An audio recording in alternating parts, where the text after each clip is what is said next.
I can ask Commissioner Johannes Hahn for, first of all, President Václav Havel, perhaps give us an idea of how the meeting went. Pues muchísimas gracias, muy buenas tardes a todos. En primer lugar, yo quiero agradecer al comisario Hahn el que nos haya permitido compartir un tiempo que sin duda alguna ha sido muy interesante. Saben ustedes que en estos momentos especialmente más que en cualquier otro, está muy, digamos, de actualidad todo lo relativo al marco financiero, a las perspectivas y, por tanto, al presupuesto que abarcará los años 2014 al 2020.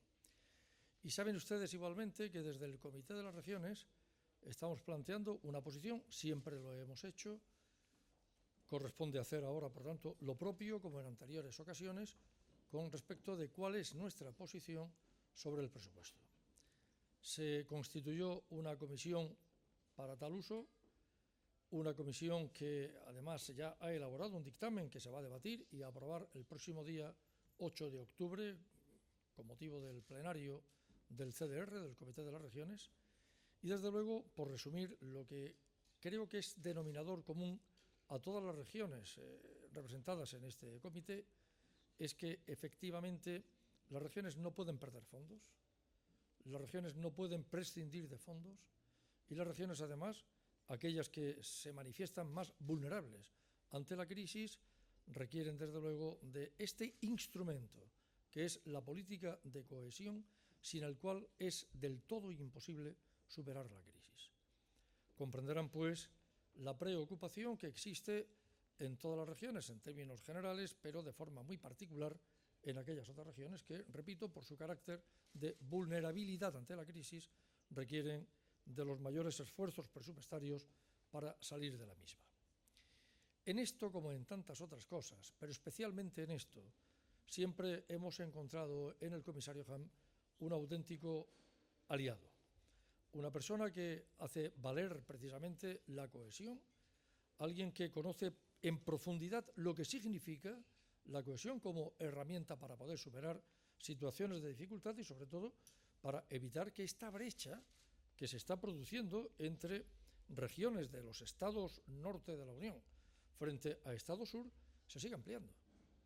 Es el momento, por tanto, de poner fin a, digamos, esa brecha que cada vez se abre más para frenar, en primer lugar, tal situación y, por otra parte, para intentar unir desde esa cohesión, el término ya identifica y define perfectamente que pretendemos, pues las situaciones existentes entre unas y otras regiones. Todos somos conscientes de que en estos momentos los presupuestos tienden a mermar. Es normal. Mire, estamos en crisis y son presupuestos locales, y son presupuestos regionales, y son presupuestos nacionales, y parece que no escapa esa idea tampoco, lamentablemente, al presupuesto europeo. Pero una cosa es observar a la baja, concebir a la baja un presupuesto, y otra cosa es, sin embargo, tocar, permítaseme la expresión, de manera poco recomendable lo relativo a la cohesión, porque estamos rompiendo uno de los principios básicos que dan sentido y contenido a la Unión Europea. La cohesión es un elemento fundamental. La cohesión es, por tanto, el instrumento, repito, con el que contamos las regiones para poder superar situaciones, en este caso además añadidas, como es esta crisis que está acabando prácticamente con tantos y tantos principios, generando populismos fáciles, instigando al euroescepticismo, y aquí sí que tenemos una gran responsabilidad política, esencialmente política, para poner fin a tal situación. La cohesión, por tanto, verán ustedes que es lo que hoy ha presidido esta reunión entre el comisario y el presidente del Comité de las Regiones, que les habla, para evitar, en la medida de lo posible, que esas brechas sigan ampliándose. A partir de ese momento coincidimos en que, en efecto, el camino es ese, limitar al máximo la merma que pueda producirse en el presupuesto relativo a la cohesión. Intentar por todos los medios habidos y por haber que las regiones, por tanto, dispongan de esta herramienta y, desde luego, eso sí, hacer el mejor uso de tales fondos, entendiendo que hay regiones, son muchas, yo no quiero hablar de mi región, porque yo no puedo venir aquí a hablar de mi región en tanto que presidente del Comité de las Regiones Europeas. Pero valga como ejemplo de muestra entre tantos otros existentes, que somos aquellas regiones que nos encontramos en una situación especial de transición. Hay regiones pobres, permítanme que ponga entre comillas, pobres, aquellas que no alcanzan el 75% del Producto Interior Bruto europeo. Hay regiones ricas, pondré también comillas, aquellas que superan el 90% del Producto Interior Bruto europeo, y unas regiones que nos encontramos entre medio, es decir, entre el 75% que ya hemos superado y el 90% que no logramos todavía superar. Estas son las regiones en transición. Intentar que este tramo desaparezca para que solamente haya regiones pobres, las que no superan el 75%, y regiones ricas, las que superan el 75%, creo que sería el más grave error que calificaría de histórico de la Unión Europea. Esto es lo que no puede ocurrir nunca, por lo que ese tramo tiene que mantenerse.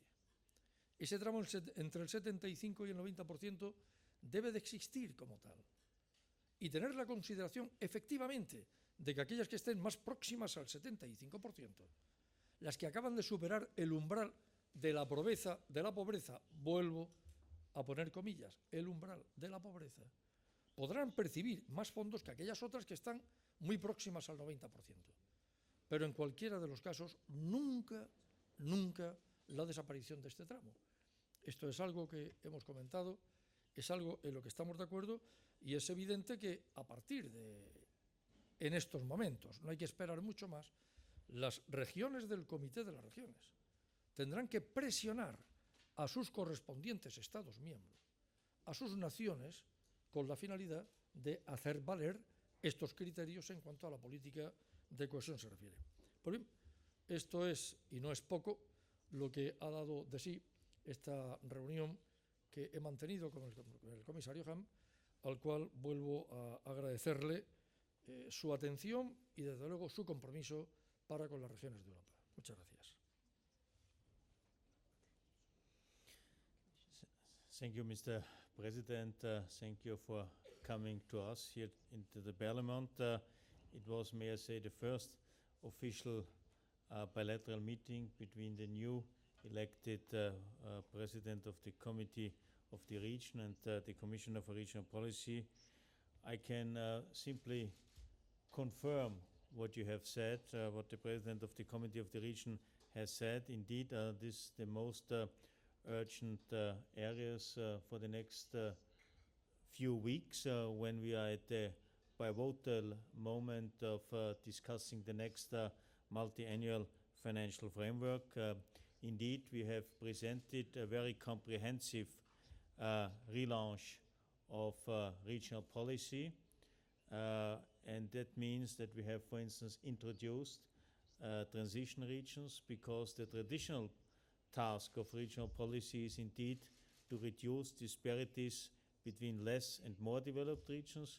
Here we have to add something, and that's why we have introduced and proposed these transition regions. And another element is to make the whole policy more robust, more visible, more tangible for European citizens, for European taxpayers.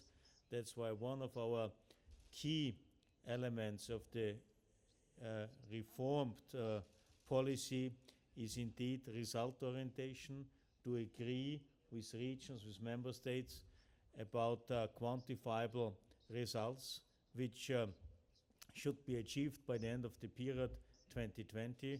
Everything strongly aligned to Europe 2020 strategy, and therefore we need this kind of policy, a policy which is open to all 271 regions of Europe, of course respecting the different level of development.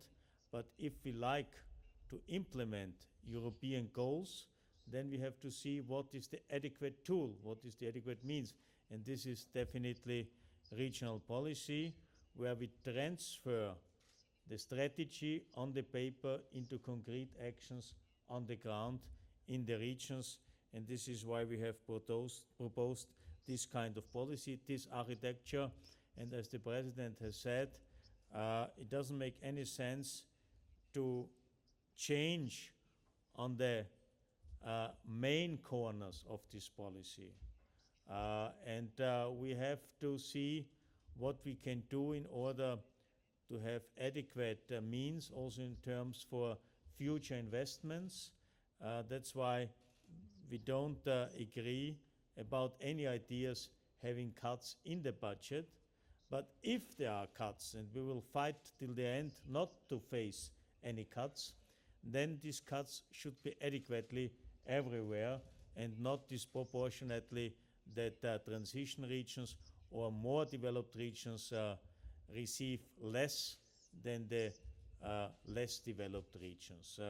If we have to suffer, everybody has to suffer, but we will fight till the end not to lose any kind of money. It's not simply a goal, but it's a necessity if we would like to have growth, to have jobs, to have sustainable growth, sustainable jobs, then it's necessary to invest. This is also a appeal to, in particular, the net contributors, because there is some kind of contradictions. On the one hand, there are decisions and requests for having more initiatives in the direction of growth and jobs. On the other hand, to believe we can do it with less money. All in all, I think it's important and it is imperative that we go into the next budget period with a strong regional policy for Europe. This is the main growth fund for Europe's region. And not to forget, more than 90% of the European Union budget is flowing back to the member states and the region. So it's a decision of the member states what is an adequate funding for regions in order to help people, to guarantee growth, to guarantee jobs, and to guarantee people positive and prospective future. Thank you, Commissioner. Any questions? We probably have time for a couple. That gentleman over there.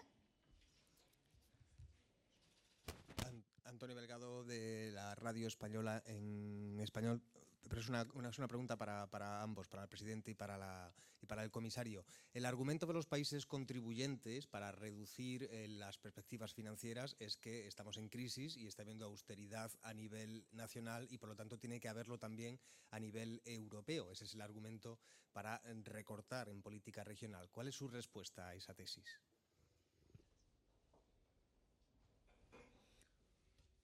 Well, I give you two examples. The Netherlands are currently the biggest investor in Bulgaria.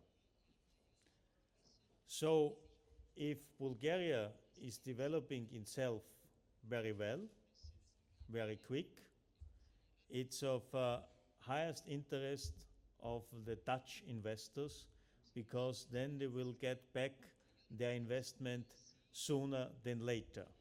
Therefore, there should be an interest for an adequate financial staffing, for instance, to Bulgaria, only as an example. Another example, we have made a study that each euro being spent by Germany to Poland for investments in the area of structural funds, there is an immediate kickback of 85 cents due to orders to German companies. The same, by the way, is for Austria, where it is only 69 cents. So this is still rather impressive.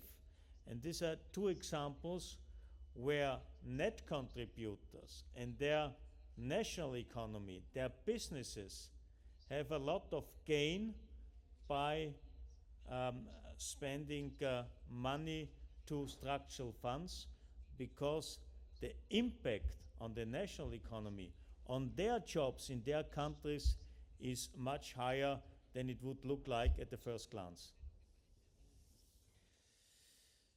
Sí, ciertamente la austeridad no puede nunca ser el pretexto para un momento determinado, con crisis o sin ella. La austeridad tiene que ser, digamos, un principio sobre el cual ha de regirse toda actividad pública.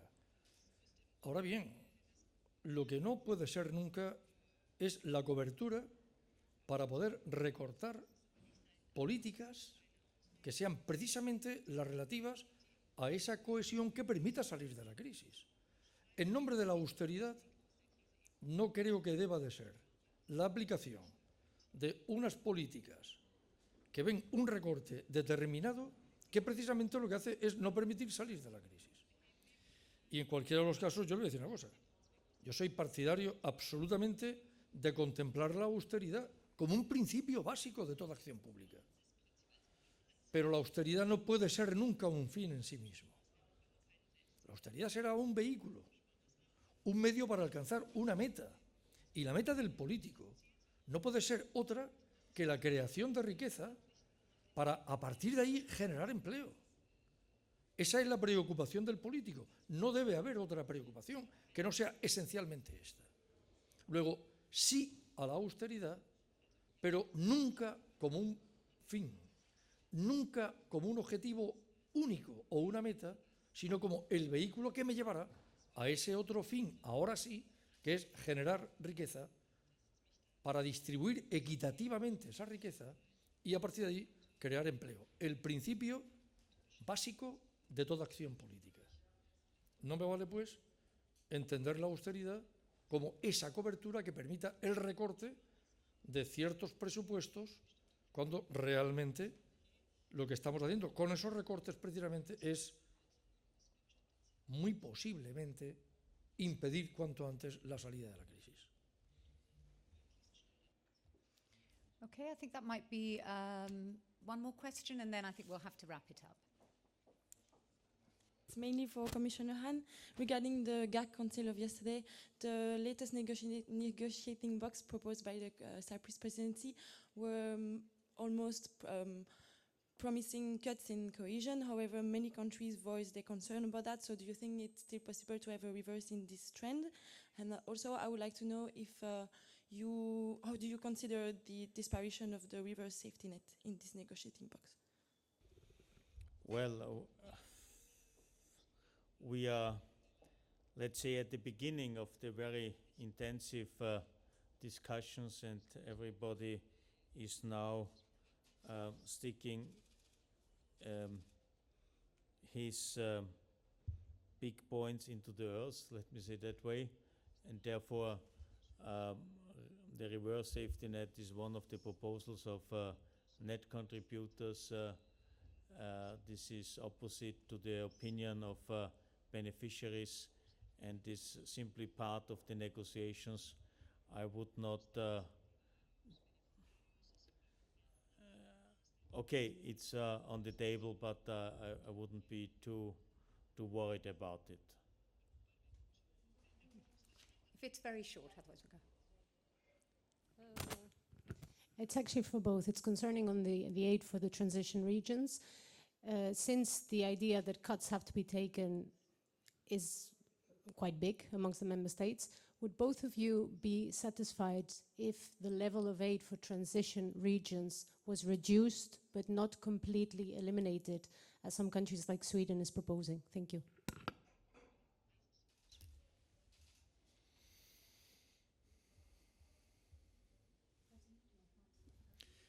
No, claro, efectivamente.